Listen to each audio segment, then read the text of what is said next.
નમસ્કાર વિદ્યાર્થી મિત્રો, એસપી બેસ્ટ એજ્યુકેશન ચેનલની અંદર આપનું હાર્દિક સ્વાગત છે. આપણે આજે એએમસી એક્ઝામ રિલેટેડ ખૂબ જ મહત્વનો ટોપિક અમદાવાદની અંદર કેટલાક મોસ્ટ આઈએમપી ક્વેશ્ચનો જોઈશું. પહેલો ક્વેશ્ચન છે, સીદી સૈયદની જાળીનું મૂળ નામ શું છે? સીદી સઈદની મસ્જિદ. બીજો છે, સીદી સૈયદની જાળી કોણે બંધાવી? શેખ સઈદ. IIM નો લોગો શું છે? સીદી સૈયદની જાળી. શાહ આલમનો રોજો કોણે બંધાવ્યો? તાજખાન નૂરી દ્વારા. ચંડોળા તળાવનું પ્રાચીન નામ શું હતું? મુસ્તફાસર તળાવ.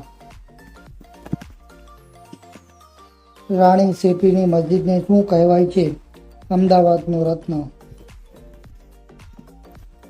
રાણી સેપીની મસ્જિદ શું તરીકે ઓળખાય છે?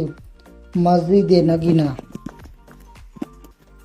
દરિયાખાનનો મુગટ ગુજરાતનો કેટલામો મોટો મુગટ છે? સૌથી મોટો મુગટ છે. દરિયાખાનનો મુગટ ભારતનો કેટલામો મોટો મુગટ છે? તો બીજા નંબરનો છે. હાથીસિંહના ડેરા કોણે બંધાવ્યા? હરકુંવર શેઠાણી દ્વારા.